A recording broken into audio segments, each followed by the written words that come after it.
dicho, procederé a presentarme. Mi nombre es Gabriel Martínez y comparezco ante ustedes en mi condición de presidente de la Mesa Portuaria y Consultiva del Puerto de Denia, con la misión de presentar al ilustrado conferenciante que nos acompaña, quien a buen seguro nos va a procurar una información rigurosa, objetiva y científica para que toda la ciudadanía podamos tener un criterio claro de los pros y las contras y los posibles riesgos, si los hubiera, de estas prospecciones petrolíferas que se quieren llevar a cabo en una proximidad relativa a nuestra litoral. Sin más dilación, procederé a presentarles a don José Serra Peris. Él es doctor ingeniero de Caminos, Canales y Puertos, catedrático de la Universidad Politécnica de Valencia, Instituto de Transportes y Territorio, Laboratorio de Puertos y Costas, autor de innumerables escritos e informes relacionados con las costas, la degradación del litoral y el impacto ambiental de las acciones humanas. Podríamos seguir con un largo etcétera de sus altas cualificaciones académicas y técnicas, que a petición del mismo conferenciante he tratado de resumir lo más posible. Sin más dilación, ya dejo con todos ustedes a don José. A partir de ahora tiene toda nuestra atención. Bien, buenas tardes. Sobre todo agradecer pues esta invitación a hablar aquí, aunque el título es Plataformas Petrolíferas, pues vamos a hablar un poco de todo el proceso que sigue el encontrar el petróleo y explotar ese petróleo. Bien, la verdad es que cuando empezamos a oír petróleo, por lo menos a mí personalmente se me vienen tres imágenes a la cabeza. Una de ellas, pues una película, ¿no? Gigante, en la cual, pues, aunque no es el leitmotiv de la película, pero ahí está el petróleo presente y sus consecuencias y la búsqueda de ese oro negro. Pero me viene también la imagen, pues, de Dubái, los países árabes, los petrodólares, esos países que nadan en la abundancia, que parece que el pueblo, en lugar de pagar impuestos, es al revés, el Estado le paga a los ciudadanos, donde parece ser que todo el mundo nada en abundancia, aunque si rascas, pues al final resulta que también tienen crisis económicas y esos problemas. Pero bien, con problemas incluso, así sirva como anécdota que ahora que están haciendo el AVE de la Meca a Medina, pues tienen un problema en encontrar, pues, revisores para el AVE, porque todos quieren ser el capitán del AVE. Ninguno del país quiere ser el que está ahí recortando el billete o repartiendo los auriculares. Y también nos vienen otras imágenes, no tan idílicas, de una película o de una ciudad o un país, sino que nos viene, pues, la imagen la más próxima, pues el Prestige y el famoso chapapote. Son tres cosas. Evidentemente, la primera vez que se empieza a hablar de prospecciones petrolíferas y demás, a todos o a mucha gente le puede entrar el sentimiento de decir, bueno, si se encuentra petróleo, perfecto, vamos a estar como esa imagen de Dubái, vamos a nadar en abundancia, vamos a ser todos ricos, acabó la crisis, trabajo para todo el mundo sin ningún problema. Pero bueno, luego, si eso en el debate hablamos si eso va a ser posible o no va a ser posible, o si es cierto o no. Bien, el caso es que cuando se empieza a hablar del petróleo, pues digamos, ¿por qué se empieza a hablar de que hay que hacer unas prospecciones, hay que buscar ese petróleo? Bueno, digamos que hay una primera fase que ahí he puesto yo como estudio teórico, identifica áreas con condiciones geológicas favorables, es decir, existe una información previa que, digamos, que todos los geólogos o petrólogos, si pudiéramos llamarlos, pues según las formaciones geológicas, pues pueden llegar a pensar que la posibilidad de que exista ahí una bolsa de petróleo o de gas, distintamente, pero bueno, vamos a quedarnos con petróleo. Bien, el caso es que, por lo visto, pues a partir de algunos estudios, alguna información que se tiene, pues alguien empieza a decir, pues aquí es posible que haya ese petróleo. Aquí, por ejemplo, he marcado, pues en tal, son las 6 áreas en las cuales se tiene previsto, se pidió para realizar prospecciones. como vemos, está Polifemo, en tierra, más o menos próximo a esta ciudad Denia. Luego está el polígono de la Albufera, el de Benifayó, el de Gandía, Altamar 1 y Altamar 2. Esos son los 6 polígonos a los cuales se solicita pues, el poder hacer esas prospecciones para buscar el petróleo. Ahí en la diapositiva, no sé si se llegará a ver más o menos bien, pues está marcado pues, más o menos la localización, digamos, que se encuentran de lo que es el puerto de Sagunto y el puerto de Gandía, pero bueno, ahí abajo está Denia, ahí abajo está, o ahí al lado está el óvalo valenciano. Y digamos que siempre aunque luego hablemos de qué posibles riesgos, ante un riesgo pues lo mismo nos da que esté frente al puerto de Valencia o que esté cerca de Ibiza. Estamos en el mar y por lo tanto las corrientes juegan o no a nuestro favor. Bien, el caso es que ya hay una información, hay unos polígonos en los cuales trabajar y empieza, digamos, la primera fase del trabajo. La primera fase del trabajo es realizar pues, estudios geofísicos. Tenemos una intuición de que ahí podrá haber una bolsa de petróleo, vamos a confirmar si realmente existe y la primera forma de intentar encontrar esa información que nos asegure o que nos dé una cierta garantía de que existe es realizar estudios geofísicos. Estudios geofísicos que se fundamentan sobre todo en buscar una información geológica lo más certera posible de esos fondos marinos, de esa plataforma donde se prevé que exista esas bolsas de crudo o de gas, y para ello pues hay que realizar perfiles sísmicos. Perfil sísmico, perdón, ahí tenemos una imagen de un perfil sísmico en la cual, pues como veremos en las siguientes diapositivas, lo que se hace es lanzar una onda sonora que penetra en el mar, penetra en los fondos que hay, rebota, vuelve y luego se interpreta lo que ahí obtenemos. Bien, las campañas geofísicas se basan sobre todo en lo que es ahí denominado la sísmica de refracción. La sísmica de refracción, como indicamos, se basa en determinar los tiempos de recorrido de las ondas desde un punto conocido, que es una fuente sísmica, hasta una serie de receptores o geófonos. Que luego aparece en una diapositiva, digamos, es como un sonar de un barco. Para saber la profundidad a la que está, lanza una onda sonora, rebota en el fondo y como sabemos la velocidad del sonido, pues sabes el tiempo que pasa desde que la has emitido a que vuelve y sacas, digamos, la distancia que ha recorrido y sabes a qué profundidad está. Esto es exactamente lo mismo, hacemoslo exactamente igual.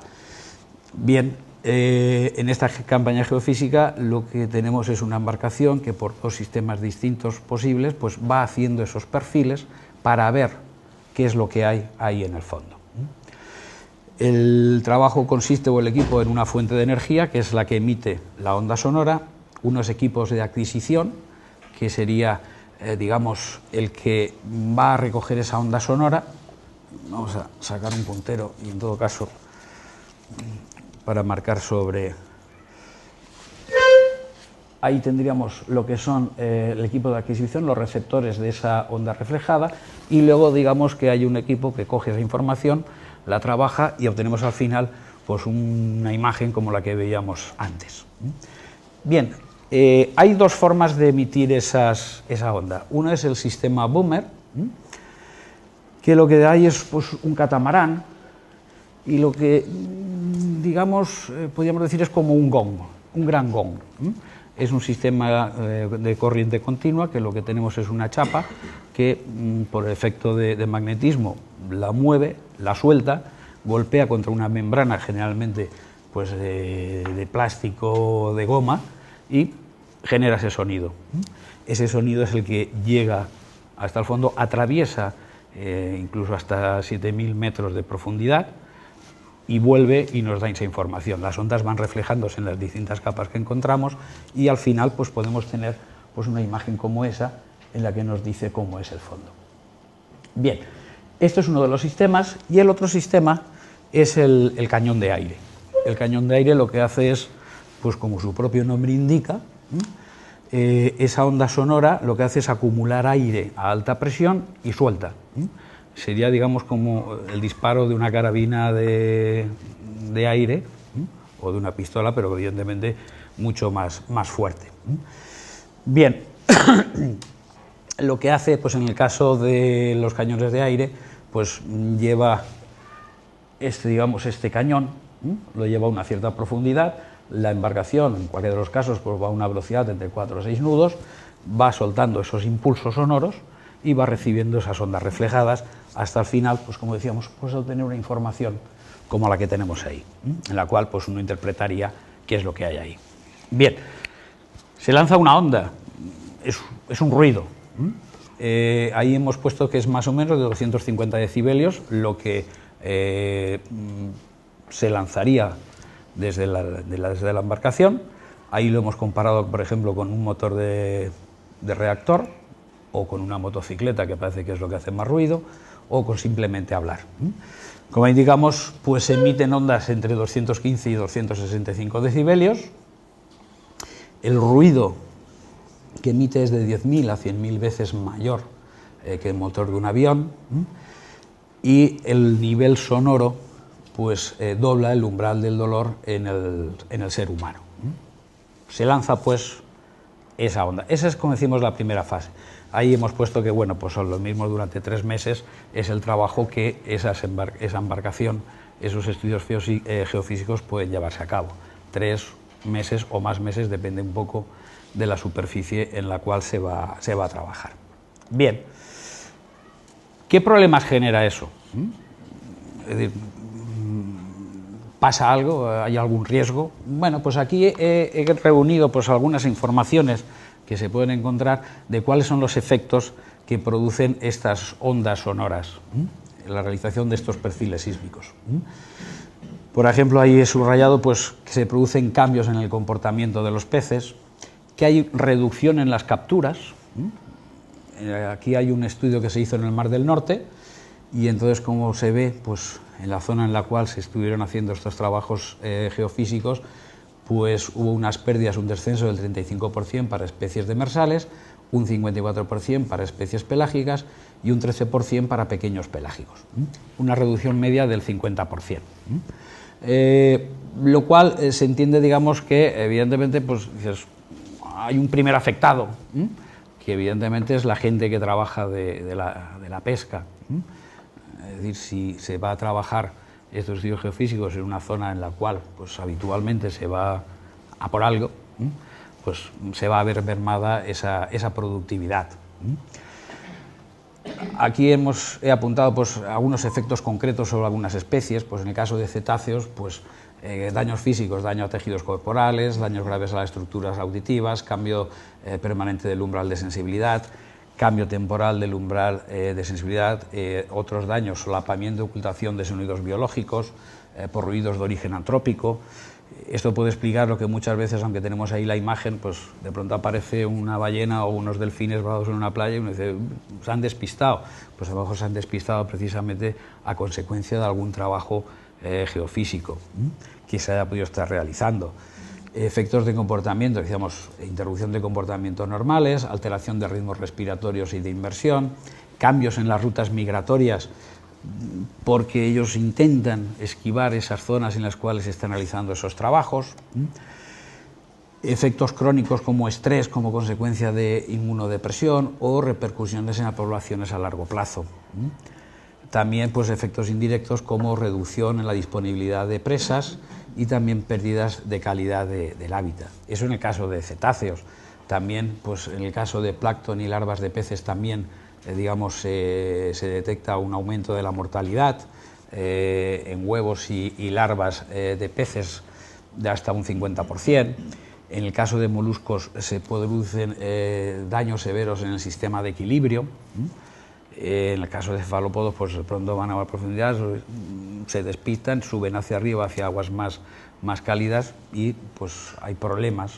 O en los crustáceos, pues sufren daños físicos, pérdidas de una pinza, de las patas, de cualquier cosa. Es decir, que evidentemente, digamos, sobre la fauna en el entorno en el cual trabajan estas embarcaciones haciendo estos perfiles sísmicos, evidentemente hay unas consecuencias. Unas consecuencias que pueden, digamos, abarcar, pues, en algunas ocasiones, bastante superficie alrededor de estos trabajos. Pero no solamente, evidentemente, sobre esta fauna hay problemas, digamos que también sobre la fauna del ser humano, con el propio ser humano, también se producen efectos. A mí siempre muchas veces me gusta decir que cuando hablamos de los impactos ambientales, pues nos preocupamos de la flora y la fauna y nos olvidamos del hombre, que también formamos parte del sistema. Bien, pues ¿qué problemas ocurre? Pues aquí tenemos que, por ejemplo, a partir de frecuencias entre 140 y 148 decibelios sufren una aversión al sonido. Estamos hablando de gente que esté debajo del agua, submarinistas que estén haciendo una práctica deportiva o trabajando precisamente. Cuando ya pasamos a 157 decibelios, al menos el 20% de los submarinistas abandonan el agua. Estos han hecho experiencias, sobre todo en Estados Unidos, con la participación de la Marina, para ver cuáles son los efectos. A 160 los efectos sobre los pulmones pueden provocar descensos significativos de la función vestibular y, bueno, como ahí indica, pues el oído humano no puede soportar sonidos superiores a 160 decibelios y, bueno, ya hemos visto que las ondas que se emiten están por ahí y algo más. Bien, con lo cual al final pueden haber hasta daños permanentes en el oído del que le pillen ahí abajo. Bueno, esa es la primera fase, realización de esos perfiles. Bien, aquí he metido qué es el petróleo. Estamos buscando el petróleo, pero ¿qué es? ¿Qué tipos de petróleo hay? Digamos un poco de base. Bueno, pues es un hidrocarburo líquido, es una mezcla de carbono e hidrógeno, con otras cantidades de nitrógeno, oxígeno y azufre. Bien, tipos de petróleo, pues hay muchas clasificaciones del petróleo. Hay unas, por ejemplo, en cuanto a su composición química, como es el parafínico, porque tiene mayor contenido en parafina. Característica de este petróleo con un mayor contenido en parafina, pues que se utiliza para solventes de pintura, productos de lavado al seco o gasolinas y lubricantes. En el caso de los petróleos nafténicos es porque tienen un mayor contenido en naftenos. No son muy aceptados o tal porque generan una gran cantidad de residuos, es decir, no sería de los buenos. Y luego los mixtos porque hay de los dos, hay parafenos y naftenos.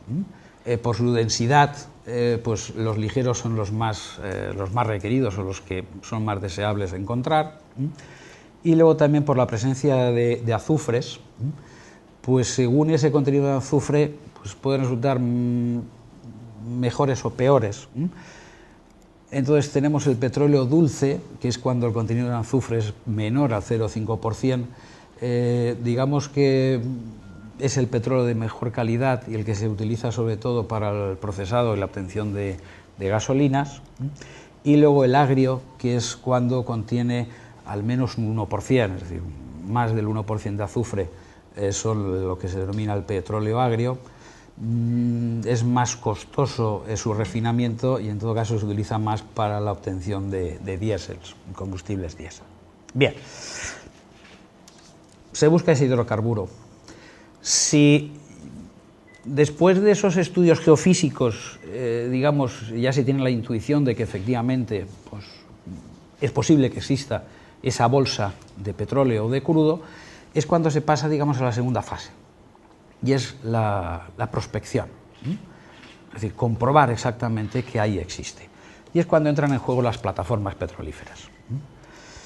Bien, antes de hablar de las plataformas, pues evidentemente la plataforma, yo muchas veces digo, pues la plataforma petrolífera es un Black and Decker, es hacer el agujero y a ver qué es lo que hay ahí. Se abren pozos, pues empezamos, hay varios tipos de pozos, reciben diversos nombres según lo que se encuentre, lo que no se encuentre o para lo que se utilicen. Entonces, el primer pozo que abrimos con una plataforma es lo que se denomina pozo experimental o de cateo, es decir, vamos a hacer el agujero, vamos a ver qué es lo que hay ahí. Si se confirma lo que hemos visto en esos estudios previos, sobre todo en los perfiles sísmicos, a ver si realmente hay petróleo o hay gas. Si se encuentra, pues es lo que se denomina pozo de descubrimiento. Lo hemos encontrado. Perfecto. Bien, como luego también en la otra diapositiva también está el mismo tipo de pozo, lo que se conoce como pozos de delimitación o de valoración.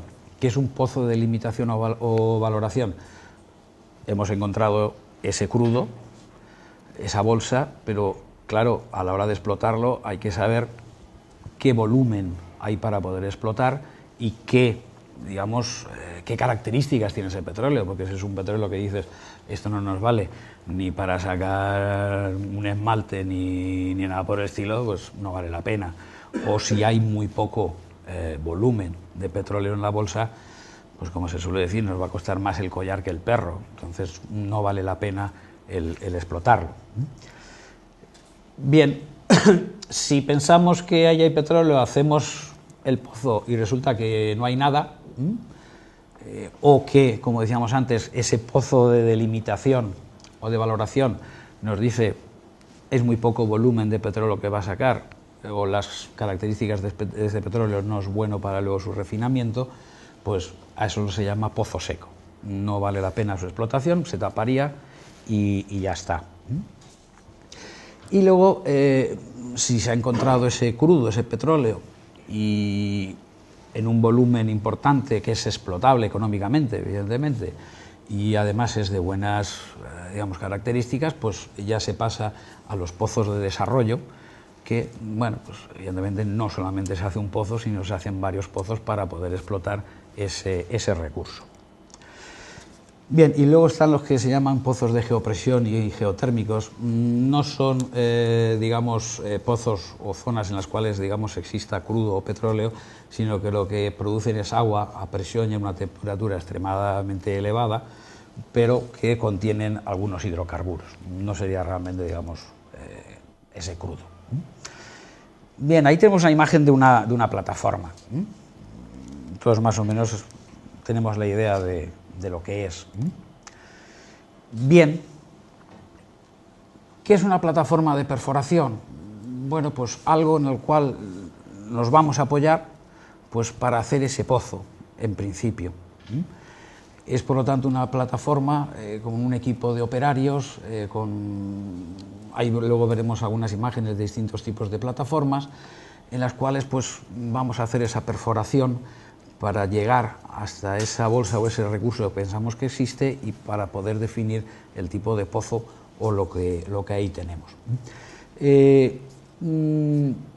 A veces se habla de plataformas de exploración y de explotación, intentando diferenciarlas. Más o menos es exactamente lo mismo. Lo que pasa es que, digamos, que las plataformas de exploración o de perforación, como he puesto ahí, pues en los que van a buscar si hay o no hay, por tanto llevan una cierta limitación en cuanto a los equipos que llevan, y las de explotación son las que van a explotar el recurso, con lo cual, como por ejemplo ahí indicamos, pues una plataforma de producción o de explotación, pues lo mismo tiene capacidad para 250 operarios, tiene helipuerto, tiene estancias donde van a estar los trabajadores, como si estuvieran en un hotel de 5 estrellas, bueno, ya quisieran estar así, pero bueno, evidentemente es un sitio donde van a estar trabajando durante unos meses de una forma continua. Por lo tanto, digamos, tienen ciertas comodidades o tienen más servicios que una plataforma, en principio, de exploración. Bien, las primeras plataformas que aparecen son las que, podríamos decir, apoyadas en el fondo sumergibles. Digamos que un poco la historia del petróleo, de la búsqueda y exploración del petróleo, ha ido migrando desde la tierra al mar. Primero se encontró en tierra firme, muy dentro, pensemos en la película Gigante, en medio de Texas, y de pronto pues se va uno acercando buscando más bolsas y de pronto llegan a zonas más o menos próximas a la costa. Podemos pensar en el lago Maracaibo, en Venezuela, y luego pues hay que ir buscando más el recurso y empiezas a decir, bueno, pues lo mismo en la plataforma continental hay, y así nos vamos alejando. Entonces las primeras plataformas pues son las de apoyadas en el fondo y sumergibles. Es decir, es una plataforma, una estructura metálica que se coge, ¡paf!, se deja ahí apoyado en el fondo. Evidentemente estamos trabajando en profundidades que con mucho pueden ser de 200 metros, 100, 150. Son plataformas que pues, a veces pues, se llevan con unos remolcadores, y cuando llegan al sitio en el cual pues, vas a hacer ese agujero, pues bueno, se inundan los lastres que puedan llevar, la plataforma se pone vertical y se apoya en el fondo. podíamos decir que casi son las preferibles, porque yo siempre digo, bueno, pues antes decía, hacer un pozo estos es como coger la Black & Decker para hacer el agujero y colocar el cuadro. Como tengas un poco mal de pulso, haces un agujero que ni con un taco del 20 consigues poner la callata. Entonces, claro, la plataforma tiene que estar quieta, porque tú estás haciendo ahí un agujerito, si la plataforma se mueve, pues nos va a ocurrir que en lugar del taco del 6 tengamos que poner al final el taco del 20. Por lo tanto, una de las condiciones es que la plataforma, la torre de perforación, no se mueva. Por eso decimos, las que se apoyan en el fondo casi es lo mejor, porque están ahí apoyadas y suponemos que eso no se va a mover, suponemos. Bien, como decía, estas son las primeras que se empezaron a utilizar porque no se llegaba a mucha mayor profundidad. Es, por ejemplo, la famosa plataforma de Casablanca que tenemos en Tarragona. Luego están los jack-ups. El jack-up es una plataforma que se apoya en el fondo. Yo la llamo el ascensor. En el fondo el jack-up, es esta plataforma. Estos son unas patas, las mínimas, bueno, son 3, 4. Entonces estas patas se elevan, lleva un tornillo sin fin, de forma que esta plataforma queda flotando en el agua. Y las patas elevadas. Entonces se lleva hasta el punto en el cual se quiere hacer la prospección, y cuando llega al punto las patas bajan, llevan, digamos, en el pie como una especie de hélice, un helicoide, que se engancha como si fuera un tornillo en el fondo. Y una vez, digamos, las patas han quedado ancladas al fondo, pues entonces la plataforma sube hasta la altura de trabajo y ahí tenemos el jack-up. La he puesto porque, aparte de ser una de las plataformas, mucho pues se trabaja en la plataforma continental, llegan hasta los 130 metros, 150 metros de profundidad, pues es una plataforma que, digamos, luego ha tenido un segundo uso. O sea, primero salieron pues para este tipo de trabajos de prospección, pero luego es un tipo de plataforma que se utiliza mucho en obras marítimas. Si hace falta una superficie horizontal, quieta y tal, pues jack-up, evidentemente mucho más pequeño que eso, en otras dimensiones, y hay una plataforma de la cual se puede trabajar, y bueno, pues colocar un emisario submarino, o construir un dique o cualquier otra cosa. Bien, luego están las semisumergibles. Las apoyadas en el fondo se sumergían, evidentemente, y las semisumergibles, pues podemos decir que, como su propio nombre indica, se medio sumergen. Es una plataforma que va sobre 2 pontonas. La plataforma puede ser autopropulsada, ella misma puede desplazarse, o puede desplazarse con remolcadores hasta el punto. Y cuando llega al punto de trabajo, pues se sumerge parcialmente. Ahí vemos la plataforma desplazándose, y aquí vemos una plataforma del mismo estilo, pero ya medio sumergida. Aquí incluso veríamos más o menos cuál es el nivel o hasta el límite en el cual se hunde. Bien, este tipo de plataformas que decimos no se apoya en el fondo, y antes hemos dicho, si queremos hacer el pozo, esto tiene que estar quieto. Bueno, pues bien puede llevar un sistema de anclaje, como ahí indica, pues con 8 o 12 anclas intentamos que la plataforma quede perfectamente sujeta, por lo menos que no se desplace mucho, o llevan sistemas de posicionamiento dinámico. Hay unas que son las que se conocen como TLP, que, como yo siempre digo, es cuando a veces, la verdad es que hace ya tiempo que no salen noticias que dicen en el Mar del Norte una plataforma petrolífera va a la deriva. Es una de esas. El Mar del Norte no es el mar Mediterráneo, ahí hay buen oleaje, pues, y a veces esos trenes de fondeo rompen y la plataforma pues queda a la deriva. Digamos, quedemos tranquilos, cuando se produce eso, digamos que el pozo se cierra automáticamente, llevan un sistema de seguridad, porque si no, digamos, bueno, se va la plataforma, estalla el agujero y sale el petróleo a chorros. No tanto, no nos preocupemos tanto en principio. Otra posibilidad son embarcaciones. A veces pues lo que se ha hecho ha sido coger una embarcación y transformarla en una plataforma petrolífera. Normalmente en el centro del buque es donde va la torre de perforación, y bueno, pues nos podemos imaginar, hay un agujero en el casco por el cual pues van a pasar la tubería, va a pasar el taladro. Bien, ¿cuáles son en principio los riesgos, aunque luego podamos hablar algo más? de estas plataformas? Bueno, pues ocupación de los fondos por la propia plataforma en el caso de los que se apoyan, riesgos para la navegación comercial, si está balizado y hay señalización, en principio no existiría problema. Riesgos para la pesca y deportiva, afección a las pesquerías, impacto visual, económico y social, y el riesgo de vertidos y accidentes. Evidentemente una plataforma que está ahí al medio, bueno, pues si hay rutas de navegación comercial o pesquera, pues siempre existe el riesgo de que pueda haber un accidente, una colisión. Aunque siempre hay que añadir una cosa, digamos que cuando alguna embarcación tiene que acercarse a una plataforma, no lo hace directamente sobre la plataforma. Es decir, pensemos, por ejemplo, que una plataforma está sacando ese crudo, ese petróleo, lo almacena, pero digamos que la embarcación que luego el petrolero que vaya a recoger ese crudo no atraca sobre la plataforma o sobre el dispositivo en el cual se esté almacenando, para evitar precisamente la colisión y el que pueda producirse el accidente. Bien, hay que hacer el agujero, evidentemente. Bueno, pues lo que tenemos, pues casi podríamos volver a lo mismo, lo que decíamos antes, la Black & Decker.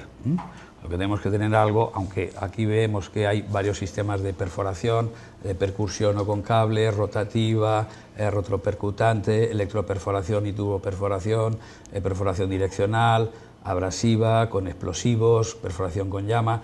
Hemos subrayado la perforación rotativa porque es la clásica y la que normalmente se emplea. Lo que tenemos es una barrena que va haciendo el agujero y vamos añadiendo tubos para llegar hasta esa posible bolsa. Bien, como ahí indicamos lo que decía antes, el rotativo es el sistema, digamos, normal que se suele emplear para abrir estos pozos. Lo que hay es una torre, pues como ahí vemos y en las otras imágenes hemos visto, esa torre. Ahí vemos el jack-up que decíamos antes, pues aquí ya está elevándose la plataforma. Bien, pues una torre que puede estar entre 30 a 40 metros de altura y que es el que va a mover esa barrena que va a ir haciendo el agujero. ¿Qué equipo lleva en total? Bueno, pues tenemos la torre, la plataforma giratoria, el motor, mezcladora de lodo, bomba de inyección, cabestrante o malacate y luego tubos más o menos pues de 27 metros o por ahí que se van empalmando. Lo que se va haciendo es que se va perforando, se va bajando, conforme va aumentando la profundidad a la que llegamos, pues se van incorporando más tubos y así pues se va bajando hasta llegar a ese posible bolsa que en principio hemos pensado que existe o que ya estamos explotando porque estamos abriendo otros pozos de trabajo. Bien, es un trabajo continuo, es decir, cuando se empieza la perforación es algo que no se puede parar, por una razón muy sencilla, por el problema de que si pares se quede, digamos, lo que es la barrena encajada y luego no puedas volver a poner en movimiento o poder rescatarla. Con lo cual, cuando el momento se empieza a hacer, no acabas. Hay que seguir, hay que seguir, hay que seguir hasta que llegues a la bolsa. Bien, cuando la barrena pues, está muy desgastada, pues lo que se hace es, evidentemente, sacar toda la tubería. Evidentemente, conforme se va saliendo, pues se van quitando los tubos o las barras, digamos, que han ido formando esa gran barrena, pues se cambia la cabeza, se pone otra y se sigue. El problema que hay, que a veces, y ahí se apunta, pues que cuando estás agitando precisamente esa cabeza, se te caiga en el agujero. Rescatarla se puede rescatar, pero cuesta bastante, con lo cual siempre es mejor que no se produzca. Bien, y como decíamos antes, pues es algo que no se para, salvo que sea para cambiar la cabeza de forma continua para evitar que se quede atascado o cualquier otro problema. Bien, evidentemente no solamente es meter esa cabeza que va haciendo el agujero y las barras, tubos o que queramos llamarlo, hasta llegar a ese pozo, sino que interviene también el lodo de perforación. ¿Qué es el lodo de perforación? Que luego veremos algunos distintos tipos de lodos. ¿Cuál es la función fundamental del lodo? Ahí hemos remarcado, hemos señalado, pues refrigerar y lubricar la barrena, porque evidentemente de ese movimiento, ese giro y esa rotura que está haciendo del subsuelo, del fondo marino, pues desarrolla evidentemente calor, hay que refrigerar esa cabeza, lubricar la barrena para que pueda trabajar bien, lubricar la tubería que además está bajando. Además ese lodo sirve, digamos, para sacar el material que va rompiendo. Hacemos el agujerito y va saliendo el polvo, pues de alguna forma hay que sacar ese material que vamos rompiendo con la barrena hacia el exterior. Lo que se hace es inyectar ese lodo que, aparte de refrigerar, lo que va a hacer es sacar al exterior ese material de desecho. Me dice, pues sacando los fragmentos de roca triturados. Ahí pueden pasar dos cosas. Evidentemente unos van a decirte que, bueno, pues el lodo en el retorno lo que se hace es reciclarlo, es decir, quitar las rocas, el resto de material que es un subproducto de la perforación, y reutilizar de nuevo el lodo. Y otros, pues a poco le vamos a dar la razón a unos y otros, dicen, no, pues ese lodo que sale, y sobre todo con el material de desecho, restos de rocas y demás, se tira al fondo y ahí se queda. Con lo cual, como luego veremos, pues evidentemente tiene una serie de problemas. Bien, ¿qué tipos de lodo de perforación tenemos? Pues ahí hemos puesto más o menos los que habitualmente pueden utilizarse: gas-aire, lodos espumosos, lodos a base de agua. Bueno, hay otra función del lodo que no he dicho antes, que evidentemente, digamos, es una especie de sellador del propio pozo que vas abriendo. Bueno, pues atravesar capas en las que puede haber agua, puede ser material más fino, limos, arcillas o fango. Entonces, si vas abriendo el pozo y te va entrando ese material, pues evidentemente va a ser una faena bastante complicada. Entonces, lo que buscas es que ese lodo, sobre todo se utiliza mucho lo que es la bentonita, digamos, selle lo que es el pozo, para evitar, digamos, esa intrusión de otros materiales dentro del pozo. Es otra misión de esos lodos. Bien, lodos base de agua, lodos no dispersos, pozos para pozos poco profundos, lodos de calcio, con compuestos de calcio, catión divalente, que inhibe el hinchamiento de las arcillas, todas las arcillas expansivas que puedan haber, lodos dispersos cuando se perfora a grandes profundidades, lodos bajos en sólidos, lodos saturados con sal. Pero digamos que la parte que podíamos sacar en cuanto al tema de lodos es, bueno, qué materiales suelen utilizar a veces estos lodos y qué consecuencias pueden tener. Ahí hemos puesto, vamos a ir en todo caso un poco despacio, es decir, qué materiales pueden tener. Bueno, pues lo que decíamos antes, para empezar, algunos manifiestan eso, que el lodo de retorno pues se filtra, se limpia y se vuelve a reutilizar, pero bueno, aunque lo limpies, lo filtres, se vuelve a reutilizar, el material, digamos, de desecho que ha sacado en la perforación tiene que ir a algún lado. Dices, cabe en la plataforma, pues tienen su contenedor de reciclaje donde echar esos residuos sólidos. Pues parece que lo más habitual es que dices, pues al fondo del mar y ya está. Como ahí ponemos, que se vierten al mar de forma habitual o accidental, mala suerte, se nos ha caído. Y bueno, pues evidentemente ese material que cae al fondo del mar, para empezar, no cae justo donde tú lo tiras, porque en el momento empieza a caer, ahí abajo hay unas corrientes por diferencia de densidad y de temperatura de las aguas, con lo cual eso se va dispersando. Por lo tanto, puede ocupar, como ahí indica, pues hasta un área de 20 kilómetros cuadrados esos lodos que has dejado. Material grueso, material más fino, muy fino, que puede ir medio en suspensión y al final acabar en una determinada área. ¿Qué problemas tiene eso? Pues flora y fauna, pues asfixiar los fondos marinos. Es decir, si tú tienes ahí abajo unas especies de demersales o tienes una zona de desove y demás, o con plantas, pues ese material que le cae encima pues lo asfixia, ni más ni menos. Bien, aparte de eso, pues pueden contener benceno, como indicamos, cancerígeno y depresor del sistema nervioso, tolueno o xileno, crisis nerviosas, neumonía, debilitamiento, insuficiencia renal y hepática, cadmio, cancerígeno, daños renales y hepáticos, mercurio, envenenamiento, plomo, afección al sistema nervioso, parálisis, insuficiencia renal y anemia, arsénicos, toxicidad sobre los intestinos y pulmones.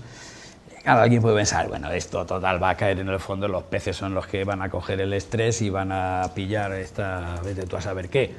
Pero claro, dices, bueno, lo mismo luego el pez me lo como yo. O sea que esto es una cadena. El pez grande se come al chico y al final nosotros nos comemos al pez, con lo cual es algo que dentro de esa cadena trófica pues al final puede acabar en nuestra mesa. Es un riesgo que tenemos ahí. Bien, hay un problema. Aquí he puesto lo de la Posidonia oceánica.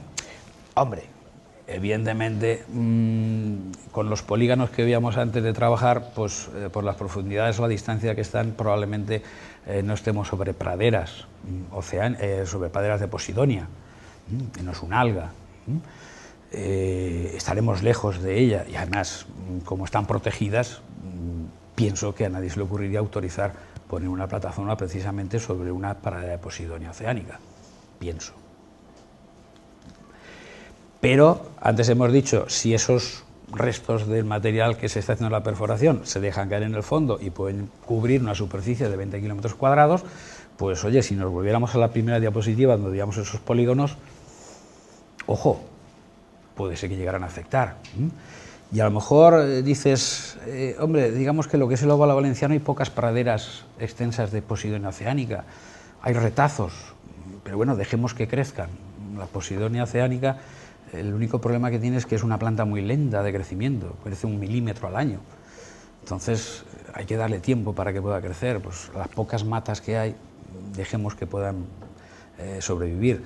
Ya sabemos que del Cabo de San Antonio hacia abajo es una inmensa pradera que se conoce como la Barbá. Bien, podemos pensar que pueden afectar estas plataformas, por ejemplo, a nuestras playas. Yo separaría en varias cosas. Uno, por ejemplo, pues hay marcados visibles desde la playa seca. Bueno, claro, dice, depende de dónde estén. Si están muy cerca las podemos ver, pero también dependen del número. Es decir, si hay una plataforma, pues es como que a lo mejor estás en la playa y hay un velero y ves la vela allá lejos y dices, hay un velerito. Y a lo mejor ni lo ves, ni te das cuenta. Ahora, si hay una regata y un montón de velas y lo ves, lo notas. Pues si hay una plataforma, pues a lo mejor lo mismo se nos despista, pero si hay muchas, podemos llegar a verlas. Yo intento buscar imágenes en las cuales desde la playa se pudiera ver, simplemente. Pero, por ejemplo, ¿pueden afectar a lo que es la dinámica litoral, a la estabilidad de las playas? Pues también depende. Es decir, las playas son arenas que se mueven debido a la acción del oleaje. El oleaje llega a nuestras playas, a nuestras costas, genera corrientes de transporte y mueven las arenas en un sentido o en otro. Bien, si colocamos plataformas ahí delante, puede ser que esas plataformas, y según el número, afecten a la propagación del oleaje. Y puede ser que no nos llegue el oleaje en las direcciones y en las intensidades o en la energía que normalmente llegan, con lo cual se pueden producir cambios en esos procesos litorales. Que a lo mejor nos podemos llevar sorpresas para bien, pero también para mal. Para bien pensando en que si hay un cambio en la dirección del transporte, pues a lo mejor conseguimos que algunas playas se recuperen o que algunas playas puedan perderse. Por lo tanto, es un problema. Ya no entramos en el tema de que pueda haber un accidente, de que pueda haber un derrame y que al final pues esas galletas, chapapote o que queramos llamarlo, pues lleguen a nuestras playas. No hace mucho en la playa del Saler hubo que cerrar parte de la playa pues porque una embarcación pues, tuvo una pérdida casual. No fue un derrame como podía ser el del Prestige, ni mucho menos, pero suficiente, como aquel que dice, por 4 galletas que aparecieron para cerrar una playa directamente. Pero hay otra cuestión en nuestra zona, y es esta. Esto que vemos aquí. Está en medio de la parcela denominada como Benifallo. Esto es un banco de arenas situado en aguas profundas. Es un banco de arena en el cual se estima que hay alrededor de unos 100 millones de metros cúbicos de arena a unos 100 metros de profundidad, con un tamaño idóneo para regenerar playas. Por lo tanto, es arena que se podría utilizar para alimentar nuestras playas, que necesitan arena, cuya declaración de impacto ambiental ya ha sido realizada y ya se ha publicado en el BOE, es positivo, por lo tanto se puede utilizar esa arena para regenerar las playas. El problema es que está a 100 metros de profundidad, pero no hay problema porque hay dragas que pueden sacar la arena de esa profundidad. El único problema es que no hay dinero en el ministerio para poder regenerar las playas, pero ahí tenemos esa arena. Pensemos, si ahí se empiezan a hacer trabajos de prospección y luego de perforación y de explotación, si es que existiera esa bolsa, pues probablemente esa arena, que actualmente es idónea, incluso por su calidad ambiental, es arena de playa. Yo tuve la oportunidad de ver la topografía de ese banco de arena y era un campo de dunas. Es como si tuviéramos una playa, como la playa del Saler, cuando tenía sus dunas, pero a 100 metros de profundidad. Por lo tanto, es arena de un diámetro excelente y de una calidad excelente. Si empezamos a hacer ahí agujeros, ese banco de arena que podría permitirnos recuperar las playas de nuestra comunidad, y sobre todo yo creo que aquí hay problemas, ¿no? En cuanto a las playas de Denia, les vendría muy bien esa arena, pero si empieza a perder calidad por los trabajos que pueden realizarse, pues nos quedamos sin banco. Bien, aquí he puesto diversos esquemas y figuras de diversos tipos de plataformas. Ahí tenemos plataformas convencionales fijas, plataformas de torre autoelevante, plataformas de flotantes tensionadas, las TLP, que se conocen, las SPAR. La plataforma SPAR es parecida a la TLP, pero es una plataforma en la cual lo que se busca es que el centro de gravedad esté muy bajo, con lo cual se dice que así se consigue mantener la plataforma más o menos horizontal. Aquí tenemos las diversas profundidades en las cuales se ha llegado. Aquí tenemos otro esquema, aquí son todas SPAR precisamente. Como se ve, pues es una imagen sacada del promotor, del fabricante de estas plataformas. O aquí pues vemos otros tipos de plataformas. Yo llamaría la atención en todo caso sobre, por ejemplo, esta, bueno, mejor con el puntero, esta, porque son plataformas que ellas mismas almacenan, son de explotación, y ellas mismas almacenan el crudo que se va explotando. Estos son unos enormes silos de hormigón y ahí, cuando no hay petróleo crudo, pues lo que hay es agua, y conforme se va sacando el crudo, pues se va almacenando ahí dentro. Y estas pues son las patas las que se utilizan como almacén. Ahí tenemos, esta podríamos pasar, esta es la que veíamos antes. Estos son silos en los cuales se almacena el crudo. Esta la he sacado porque, hombre, vale, no es nuestro problema. Es decir, cuando se empieza a encontrar bolsas de petróleo en los polos, en las zonas polares, había un problema. Y es que si la estructura era metálica, pues cuando se congelaba el agua, pues raca, estrangulaba la estructura metálica, las pilas, y la plataforma se desaparecía, se rompía, se hundía. Y entonces se inventaron las islas artificiales. Esta es la primera isla artificial que se construyó, la Tarsiut, en el 1982. Las islas artificiales, como su propio nombre indica, es una isla artificial utilizada pues, para eso, para la explotación del recurso. Luego a las islas artificiales le ha pasado como al jack-up. El jack-up empieza como una plataforma petrolífera, digamos, y termina como una plataforma de ayuda a la construcción de obras marítimas. Pues las islas artificiales empezaron como una plataforma de explotación y producción en las zonas polares, y al final las islas artificiales también se han convertido en algunas zonas como una forma de descongestionar o de alejar de las zonas pobladas de determinadas actividades, alejándolas, digamos, de la zona urbana. Es como si aquí dijéramos, pues va a ponerse aquí una petroquímica. ¿Y para qué queremos la petroquímica aquí al lado de la ciudad? No, pues se construye una isla artificial y la tenemos allá lejos, y no molesta. Digamos que donde más islas artificiales hay, como podemos pensar y uno puede imaginar, es en Japón, porque como son muchos y no caben, pues se van expandiendo hacia el mar construyendo islas artificiales, y en lugar de producir petróleo, pues por ejemplo en Kobe, pues el aeropuerto está en una isla artificial. Bien, aquí pues una imagen, una pobre plataforma que se ha caído y demás. No hay nada. Bien, una vez, digamos, se ha terminado de explotar el recurso, pues ya pues, se cierra y tenemos los pozos mermados o casi agotados, los cuales pues ya no hay nada que sacar o no hay productividad. Luego en las zonas de producción pues están los pozos múltiples, porque claro, lo que decíamos antes, si tienes una bolsa no haces una perforación y una torre y sacas de ahí, hay que hacer más para poder aumentar la producción. Pozos de inyección, en los cuales pues, se inyecta pues, aire, agua o gas pues, para ayudar incluso a sacar el crudo. Luego hay una imagen en la cual se puede ver. Pozos de servicio que, por ejemplo, pues pueden utilizarse, pues lo que decíamos antes, se nos cae la barrena ahí dentro, pues hay que abrir un pozo nuevo para poder rescatar. Bien, aquí he sacado una imagen de lo que podía ser al final un campo, en lo cual pues cada uno de estos es un pozo y de ahí pues es donde se va extrayendo. Aquí tendríamos una embarcación que sería el que estaría almacenando el crudo, que luego pues vendría otra embarcación a recoger ese crudo, pero como decíamos antes, no va a atracar al lado de esta embarcación, va a atracar en otro lado. Ahí lo que decíamos, pues aquí tenemos el crudo, pues bueno, pues inyectamos agua, inyectamos gas, inyectamos algo para empujar, si es que no hay suficiente presión, a recuperar o extraer ese crudo. Son algunos esquemas ya, evidentemente.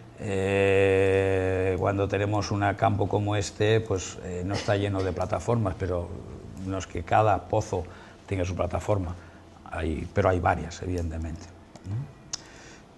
Bien, hemos acabado con el recurso, ya no queda nada, hay que tapar el agujero, y yo aquí he traído una imagen,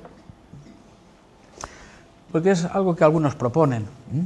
Pues cuando una torre, una plataforma de estas de perforación o de explotación, pues ya deja de ser utilizada, pues por ejemplo se utiliza, algunos lo pueden utilizarlo como arrecifes artificiales, hundirlo en el mar, como ahí vemos, pues se coge o se tumba o se va cortando a piezas y se va dejando en el fondo y tenemos un arrecife artificial. Hombre, tiene su parte buena y su parte mala. La parte buena es que normalmente si es una estructura de hormigón no hay ningún problema, es inerte. Si es de acero, suele ser acero Veritas, con lo cual tienen un buen comportamiento en el agua de mar, en el agua salada, que es más corrosiva, con lo cual puede durar mucho. No pasaría como en el caso de la chatarra que se le ocurrió a Jacques Cousteau. Digo, forma de deshacerse de la chatarra, la echamos al fondo del mar para hacer arrecifes. Pero claro, ya sabemos que los coches la chapa es muy fina, entonces eso dura un telediario y aparte de que contaminas, pues aceite, pinturas, restos de combustible, gasolinas, diésel, contaminas el fondo. Cuando esto lo plantean dices, sí está limpio. Es decir, si hemos utilizado, no es el caso, pero si por ejemplo fuera de las que se envían de camisa de acero, que la propia columna se utiliza para almacenar el crudo, no lo dejemos ahí, limpiémoslo antes o sellemos de alguna manera para que se pueda utilizar. Pero bueno, es un posible uso que se puede hacer o convertirlo en chatarra y ya está. Y me pongo a disposición de los presentes. Me acaba usted de convencer de que no quiero la plataforma a 21 kilómetros de Denia. La comparativa la he hecho en el sentido de que si hay un velero, pues lo mismo estás en la playa y ni lo ves, te despistas, pero si hay muchos, sí que los ves. Entonces, si hay una plataforma, dices lo mismo, es una cosa desapercibida. En Valencia estamos acostumbrados a ver los portacontenedores, esos armarios fondeados, y ya estás acostumbrado a ver esas moles ahí. Pero probablemente si fueran torres, a lo mejor ya no la verías igual, pues es algo que está quieto, que no se mueve. Por lo que decías, claro, dices, la primera vez que se empieza a hablar de petróleo, tú hablas con la gente y enseguida dices, estupendo, puestos de trabajo, mucho mejor para el país porque vamos a producir petróleo. Claro, si empiezas a rascar dices, bueno, es que las compañías que van a hacerlo no son españolas, creo que es escocesa, que a lo mejor tiene una cierta participación española, sí, puede ser. Y si el petróleo está en nuestras aguas territoriales, ¿es español o...? No, España se lleva un porcentaje pequeñito, con lo cual no vamos a ser Dubái. Por eso yo no vamos a ser. Claro, dices, a lo mejor crear puestos de trabajo. Dices, en principio yo pienso que esta compañía, que es británica, pues traerá a su gente de especialidad. ¿Cogerá gente de aquí? Sí, puede ser que sí. En Canelas dicen, no, Repsol es la que lleva esto. Bueno, pues si es Repsol y es una compañía española, pues bien. Entonces yo no lo sé. De verdad, yo es que no sé si eso va a producir incluso puestos de trabajo indirectos, porque si la compañía traerá a 200 hombres, los colocará en la plataforma, cogerá a los 200 que hay allí y se los vuelve a llevar a casa. Y los fines de semana no van a bajar a tierra para ir de fiesta o hacerse una rozabanda, sino que están en la plataforma y no van a salir. Entonces yo la verdad es que no sé, puestos directos o indirectos. Claro, si te empiezas a leer informes, esto va a ser Dubái. Pero claro, dices, ¿seguro? No sé. Yo desde luego que desde el primer momento digo que no a las plataformas, no a las prospecciones. Quiero saber si existe algún estudio que avale que no hay, si hay algún estudio por ahí que diga que es beneficioso o que no es perjudicial, porque aún no entiendo que no se haya revolucionado todo el mundo contra esto, principalmente los políticos. No, aún no lo entiendo, o sea, porque es que yo lo veo tan claro, es que vamos, ni siquiera las prospecciones, creo que es tan perjudicial. Yo hice un informe para el Ayuntamiento de Valencia, el Ayuntamiento de Valencia dijo que no, y acabamos en el Supremo, evidentemente. Y yo digamos que decía, bueno, pues si hay que ir adelante, digamos que tiene que haber un estudio de impacto ambiental muy estricto, es decir, que asegure que no van a haber problemas, no van a haber impactos, o que se pongan las medidas necesarias y oportunas desde el primer momento para evitar cualquier riesgo. Está claro que dices, hombre, lo mismo se hace la perforación, hay petróleo, todo muy limpio, no pasa nada. Dices, pero bueno, si coges el listado, no lo he querido introducir, pues el listado de accidentes que se han producido, y ya no de embarcaciones, sino de propias plataformas, que decía antes, en el Mar del Norte a veces es habitual que una plataforma se suelte y se vaya a la deriva. Y dices, el sistema está preparado de que cuando se suelta la plataforma se cierra automáticamente, pero puede fallar el sistema. Entonces, lo que pasa es que yo creo que no hay nada que garantice que exactamente no vaya a ocurrir nada. Ahora, como comentábamos antes de empezar la conferencia, pues a los técnicos no se nos hace mucho caso. Pero estamos resignados a ello. ¿Pero el suelo de quién es? ¿El suelo donde se hace esto de quién es? Se supone que estamos en si estamos en aguas territoriales, es nuestro. Nuestro, pero nuestro. O sea, ¿quién tiene jurisdicción para decir sí o no? Pues en este caso, Emagrama, el Ministerio de Agricultura, Medio Ambiente. Un ministerio, no un ayuntamiento. No. Un ministerio. Entonces, el ministerio autoriza a una empresa X a que el suelo que supuestamente, si en el ministerio será de todos, ¿es de todos los españoles? A hacer algo para su uso particular y su lucro empresarial, a costa de todo lo que pueda suceder, que lo vamos a padecer todos. Los beneficios solo los disfrutan unos y los perjuicios los padecemos todos. Los beneficios se los quedarán unos y si la cosa va mal, para nosotros. Vale, entonces esto es otro ejemplo más de lo que ya estamos acostumbrados a, ¿no? Lo que está clarísimo es que una plataforma, digamos, cerca de la costa, primero que todo, el impacto que tiene visual es impresionante. Y lo primero que ya sería ir en contra del turismo. Y nosotros vivimos del turismo, entonces ya simplemente visto desde el punto de vista es negativo totalmente. Pero aparte de eso también, no solamente afecta lo que están comentando, o sea, los lodos o los posibles, digamos, desperdicios que tiran y los restos a los peces, sino también a las plantas, a las algas. En la Comunidad Valenciana no hay muchas praderas poseidónicas, pero sin embargo en Baleares sí. Entonces afectaría totalmente a Baleares, totalmente. Y aparte también, en estos momentos, cada vez las algas también las necesitamos todos los humanos. Entonces ya no solamente serían pescados, sino en algas y todo el tema que existe. Sí, no, evidentemente, dices, hay un impacto visual. Creo que te dices, evidentemente, si el turista que viene todos los años aquí a Denia, pues hasta ahora está acostumbrado a ver el horizonte y ver las velitas de los barcos, está encantado. Si viene y ve las plataformas, no vuelve o dice, ¿y si un día me voy a otro sitio donde no las vea? Claro, alguien puede decir, no va a pasar nada porque uno al final se acostumbra de verlo. Bueno, pues puede ser, no lo sé. Dices, hay afección a la fauna, sobre todo cuando se hacen los perfiles sísmicos y demás, pero claro, evidentemente también sobre la flora, por supuesto. Claro, dices, las praderas de Posidonia, es lo que te decía, dices, hombre, ¿hasta qué profundidad están las praderas? Pues creo que están hasta los 40 o 50 metros de profundidad. Dices, si estoy a mayor profundidad, no estoy encima de la pradera. Muy bien, pero que cuando estaba comentando los lodos, si yo dejo caer los lodos se van dispersando, pueden acabar sobre la pradera.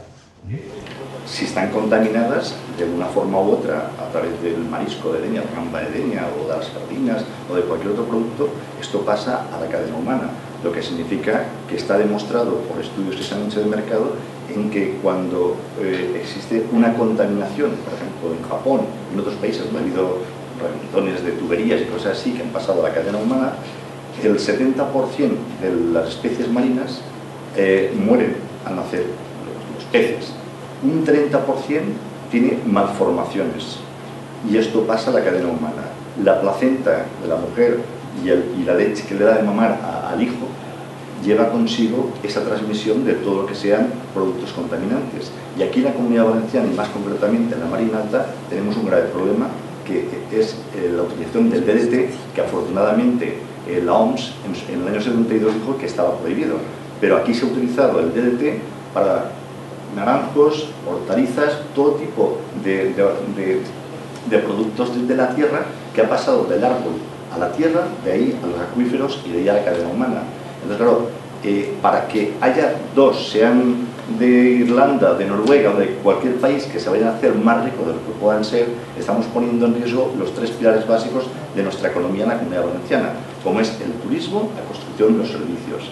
Evidentemente, si hay que salir a la calle y decir no, tenemos que salir ya, porque es que igual lo van a hacer, además solamente las pruebas que vayan a hacer, aunque dijeran luego que no van a encontrar petróleo, ya es un riesgo tremendo que asumimos. Y usted sabe perfectamente que un pez está aquí, que a lo mejor dentro de 24 horas está a 15 millas náuticas de donde estaba en este momento. Por lo tanto, si esto pasa a la cadena humana, llegará. También hay otro problema grande con el tema este, según estudios de ahí del mercado. El esperma del hombre ha disminuido aproximadamente en los últimos 40 años en torno a un 50%. Todo por culpa de la contaminación y de la alimentación que estamos llevando.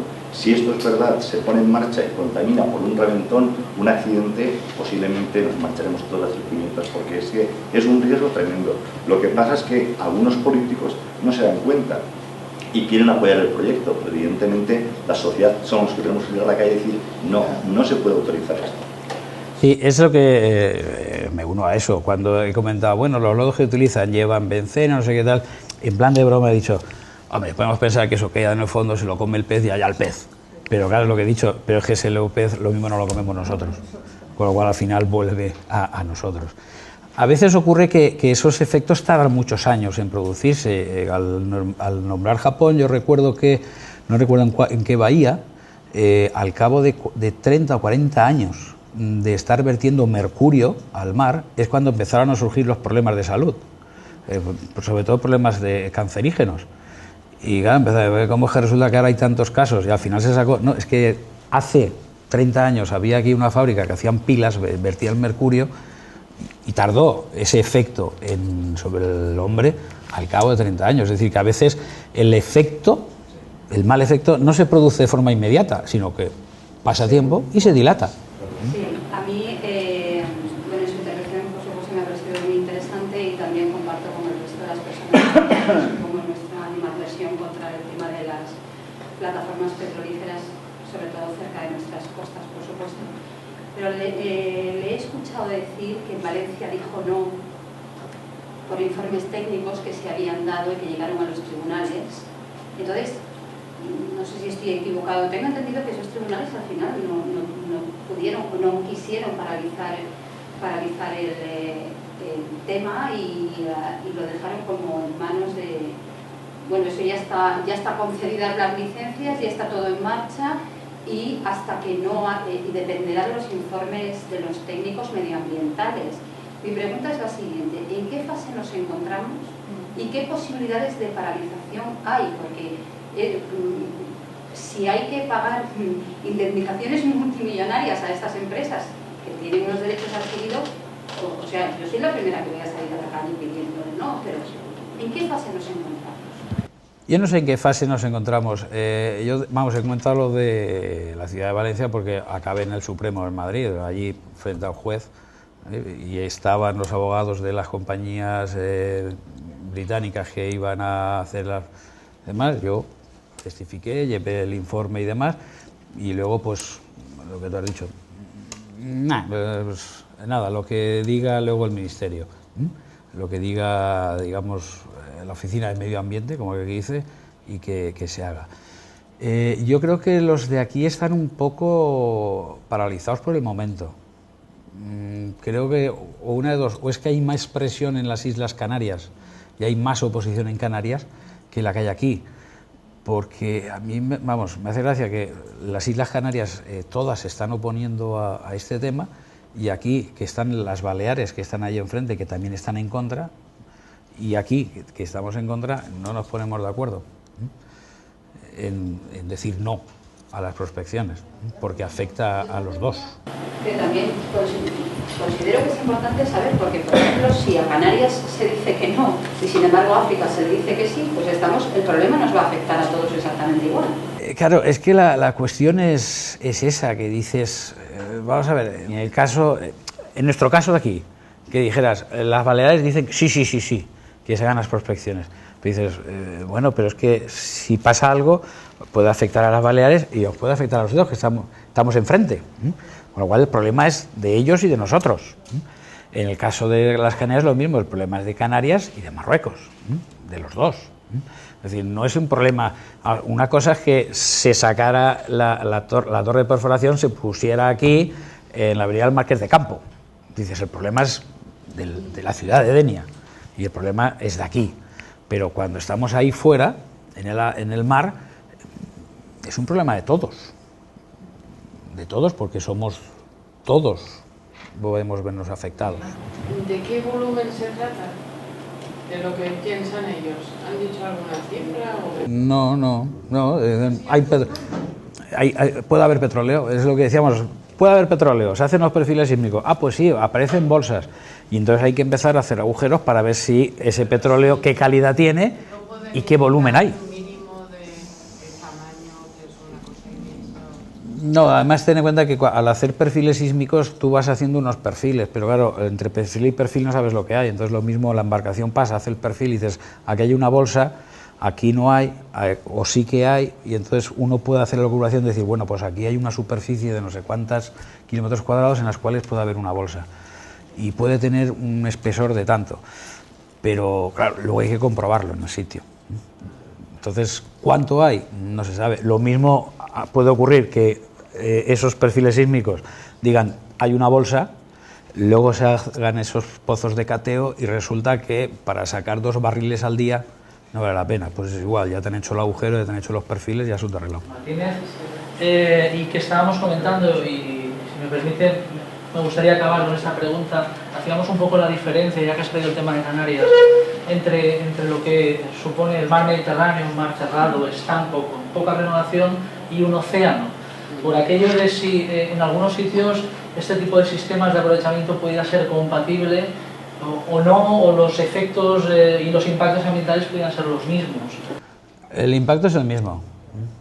Hombre, hay quien dice, no, bueno, pues si resulta que tienes un derrame de petróleo, pues en un mar con mucha energía, con mucho oleaje, pues ese batido que se forme, pues a lo mejor tarda menos tiempo, digamos, en desaparecer esas manchas, esas galletas de petróleo sobre la superficie. Aquí es un mar en calma, siempre dicen que aquí no hay temporales, nada, aquí también hay temporales, que caray, son pequeños, pero a ver los hilos. Pero yo creo que el impacto es exactamente el mismo, el problema es el mismo, el problema para la cetáceo o la ballena o el delfín que pasa por ahí es el mismo, el problema para esas algas o esa pradera que tenemos en el fondo es el mismo, lo mismo te da que la langosta sea de aquí de Tabarca, que la langosta sea de las costas canarias. Si lo va a pasar mal a la langosta, lo va a pasar mal allí y aquí, y nosotros también. De acuerdo, pues hay que agradecer al ponente, al doctor ingeniero de caminos José Serra Peris, su generosidad con nosotros, que desde el primer momento nos dijo que sí, que estaría aquí con nosotros para explicarnos, implicándose con todo esto que tanto nos preocupa. Desde luego que no ha sido fácil, porque no es un tema cómodo para alguien que domina la técnica y la ciencia. Él sí lo ha hecho, se ha implicado, lo ha compartido con nosotros. No queda otra que dar un fuerte aplauso aquí.